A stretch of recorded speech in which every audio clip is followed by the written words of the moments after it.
There is a move happening right now in global geopolitics that almost nobody is talking about. And by the time most people understand it, it will already be too late to reverse. Not a military move, not an economic attack, something quieter, more precise, and in many ways far more dangerous. Russia has found a way to win against America without firing a single shot, without spending a single dollar in confrontation, and without winning a single direct negotiation. And the most alarming part? America is helping it happen. Stay with me for the next few minutes because what you are about to understand will permanently change how you read every headline coming out of the Middle East. If you find this kind of deep strategic analysis valuable, hit subscribe right now because we break this down daily, not weekly, not monthly, daily. Here is the situation as it actually stands. Iran is sitting on approximately 450 kilograms of uranium enriched to 60% purity. That is not weapons grade, but it is disturbingly close. The United States has made one demand above all others absolutely non-negotiable, that uranium must leave Iranian territory. It has organized pressure campaigns, imposed sanctions, issued deadlines, and positioned military assets across the region, all in service of that single objective. And yet, the uranium is still there. Every deadline has passed. Every round of pressure has produced the same result. Nothing moves. Now ask yourself a question that almost no analyst in mainstream media is asking directly. Who benefits from that stalemate? Not Iran, which continues absorbing punishing economic pressure. Not America, which watches its credibility drain away with every failed deadline. The answer, when you trace the logic honestly and completely, leads directly to Moscow. Russia has placed a formal offer on the table. It will take custody of Iran's 450 kilograms of enriched uranium. It will store the material on Russian soil under full IAEA international supervision. It will reprocess it into civilian nuclear fuel under verified monitoring. The uranium leaves Iran. The weapons pathway closes. The international community gets a verifiable outcome. On paper, this offer does precisely what Washington says it wants more than anything else in this negotiation. The material is removed. The threat is neutralized. The crisis has a clean technical resolution. So why has Washington not accepted it? That is the question that unlocks everything. And the answer reveals something about the current state of American strategic thinking that should genuinely concern anyone paying serious attention. Keep watching because the next part of this analysis is where the real picture becomes impossible to dismiss. And we are just getting started. To understand why America keeps saying no to the one offer that solves its own stated problem, you need to understand how Russia has engineered this situation. Moscow's offer is not a generous diplomatic gesture. It is a precision-built strategic trap. And it works regardless of which direction America moves. If Washington accepts the offer, Russia becomes the permanent custodian of Iran's nuclear material. Rosatom, Russia's state nuclear enterprise, processes the uranium and reintroduces it into the global civilian fuel supply. Russia earns the diplomatic credit for resolving the most dangerous nuclear standoff in decades. It embeds itself permanently inside the region's strategic architecture. It becomes structurally indispensable to the outcome that America needed but could not produce alone. Now consider the other direction. If Washington rejects the offer, which it has been doing, Russia loses absolutely nothing. The uranium stays in Iran. The crisis continues. Global oil markets remain unsettled, prices stay elevated, and Russia, as one of the world's largest energy exporters, collects hundreds of millions of euros in additional daily revenue generated directly by the instability that American policy failures are sustaining. Moscow simply watches and waits. Every day of American hesitation is another day of quiet Russian profit. That is not a metaphor. That is the documented operational reality of what is unfolding right now. There is a historical pattern here that makes Russia's current move even more chilling, because this is not the first time this playbook has been run. In 2013, the United States drew a red line over Syria's use of chemical weapons, and then found itself unable to enforce it without triggering consequences it did not want. Russia stepped in. Moscow offered to facilitate the removal of Syria's chemical weapons stockpile under international supervision. The offer resolved the immediate crisis. It prevented American military action, it was accepted, and from that moment forward, Russia held a permanent military and diplomatic footprint inside Syrian territory that it retains to this day. Washington avoided the war it didn't want, but paid for that decision with a decade of Russian entrenchment in the region. The parallel to the current Iran situation is not approximate. It is almost structurally identical. America declares a red line. Enforcing it proves too costly. Russia offers an alternative mechanism. America must choose between accepting Russian involvement or maintaining a position it cannot enforce. The only difference this time is that the stakes are nuclear, the material is real, and the consequences of continued stalemate are measured not in diplomatic embarrassment, but in potential catastrophe. Then came 2023. China, operating with the same strategic patience that defines Russia's current approach, successfully brokered normalized diplomatic relations between Iran and Saudi Arabia. Two countries that had been in frozen hostility for years sat down in Beijing and reached an agreement. Washington had been working to shape that relationship for decades through arms sales, security guarantees, sanctions coordination, and sustained diplomatic effort. Beijing achieved in a single negotiation what Washington had been unable to produce in 60 years of engagement, not by overpowering American diplomacy, by operating in the space that American diplomatic failures had created. Russia watched both of these episodes closely, and what Moscow extracted from them as a strategic lesson is exactly what it is applying right now to the uranium question. You do not need to defeat the United States in direct competition. You need to position yourself as the available solution to the problems that American policy keeps generating. And American policy in the Middle East has been generating those problems with extraordinary consistency for 2 decades. Now look at the concrete signals coming out of Moscow and Tehran over recent weeks, because they are not ambiguous. They are deliberate, coordinated, and designed to be seen. From Moscow, the signals carry what you might call strategic patience with maximum visibility. Kremlin spokesman Dmitry Peskov confirms at regular intervals that the uranium custody offer remains formally active and available. Foreign Minister Sergei Lavrov reiterates in precisely worded public statements that Russia stands ready to facilitate a resolution.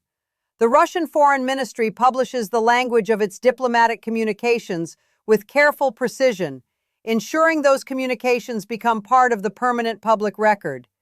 This is not passive diplomacy. This is a calculated strategy of staying visibly present at the center of the solution space while allowing Washington's own decisions to document American limitations in real time. Every American rejection of the Russian offer becomes part of a documented record. Russia does not need to argue its case in international forums. The record argues it for them. From Tehran, the signaling operates through a different but equally deliberate mechanism. Iranian Foreign Minister Abbas Araghchi does not quietly send back-channel communications to Moscow. He boards a plane publicly. He flies to St. Petersburg visibly. He speaks to Iranian state media about the importance of these consultations at this particular moment.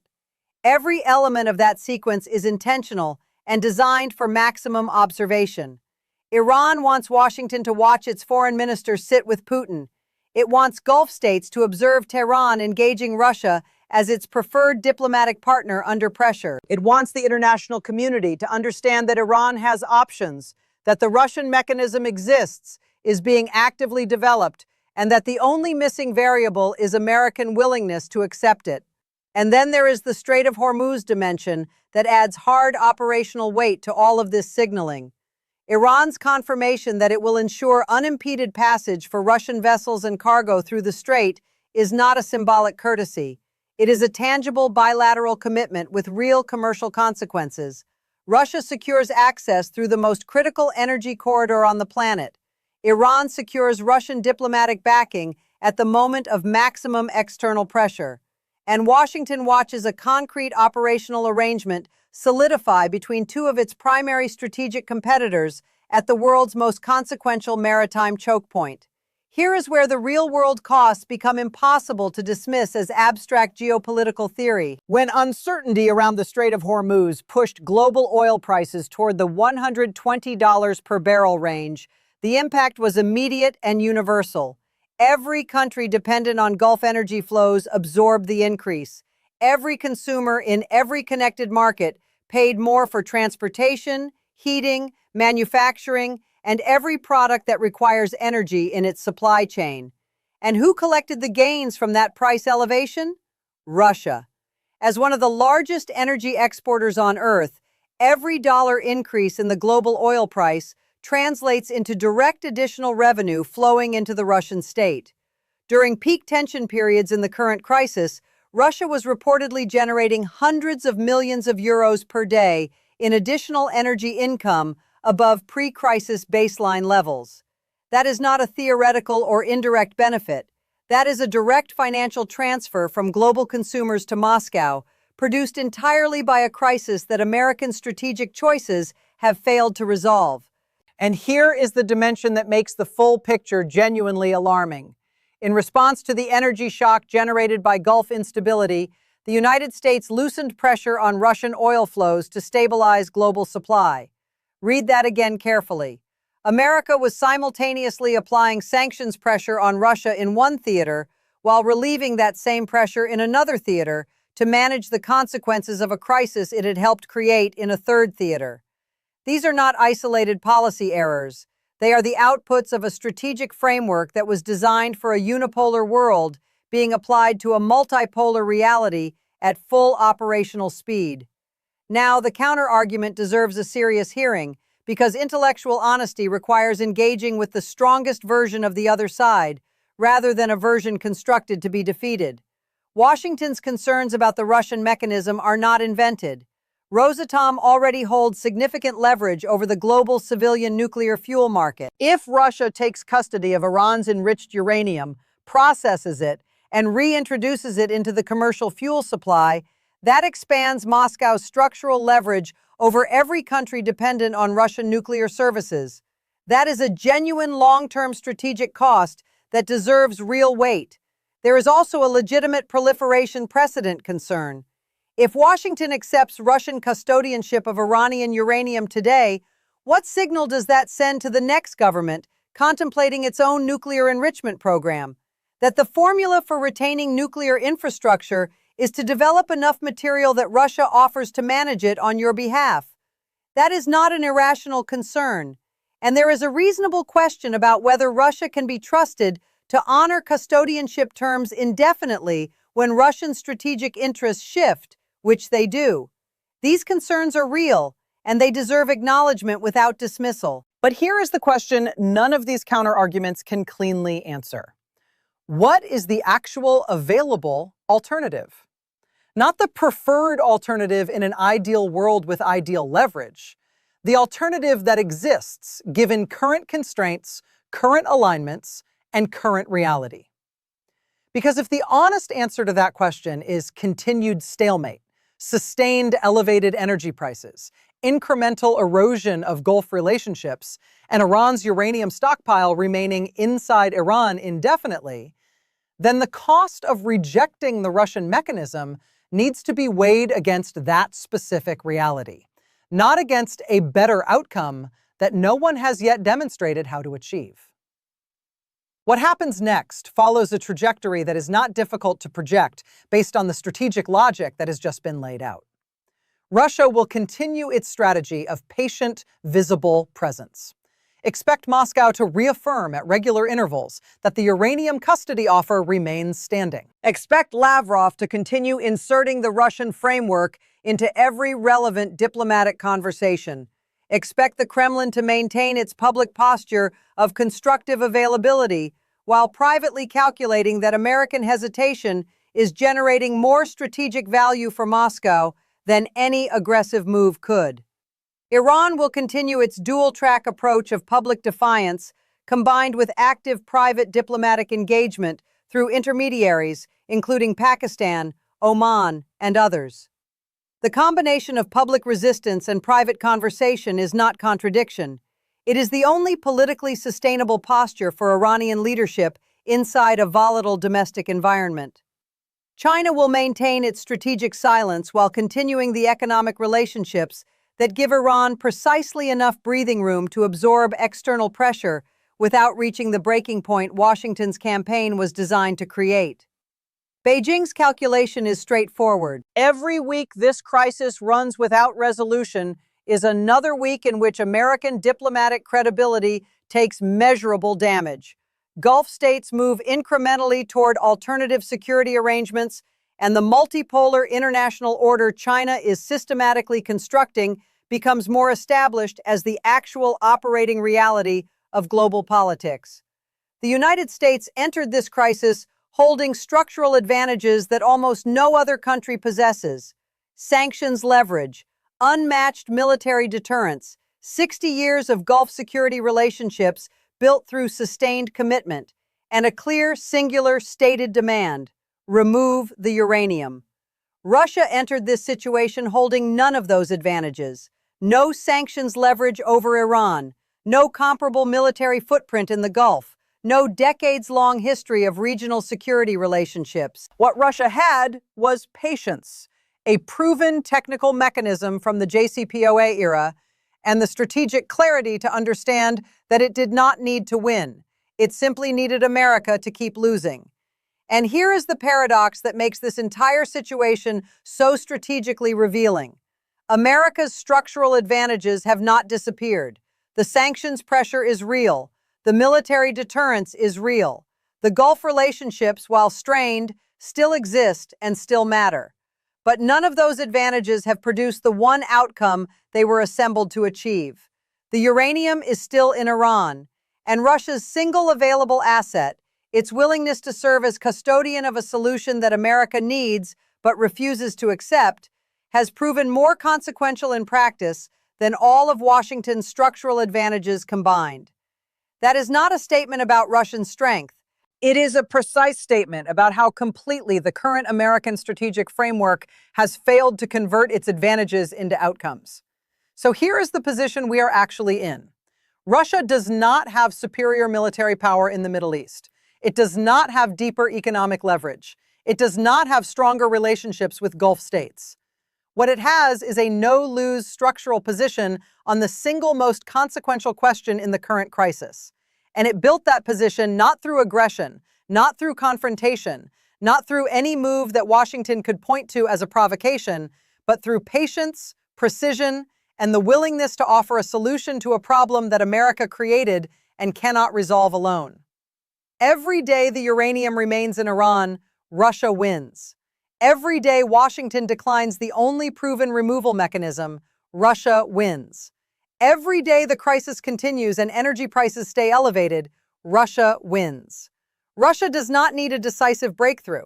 It has something more durable than that. It has a structural position that generates strategic gains from American inaction as reliably as it would from American concession. The question facing Washington is no longer whether to accept some form of Russian involvement in the resolution. That moment has largely passed. The question now is how much more accumulated cost America is willing to absorb before it acknowledges what every other actor in this equation already understands. Russia did not need to win. It just needed America to keep losing. And by every available measure, that strategy is already succeeding. If this analysis shifted something in how you see what is actually happening in the Middle East right now, drop your honest reaction in the comments. Tell me whether you think Washington will accept the Russian mechanism or keep absorbing the cost of refusing it. Your perspective matters in this conversation, and it genuinely shapes what we cover next. We analyze the real mechanics of global power every single day, not the surface headlines, the actual strategic logic underneath them. If that is the conversation you want to be part of, subscribe right now. Not because we asked you to, but because tomorrow's analysis is already being built, and you will want to be here when it lands.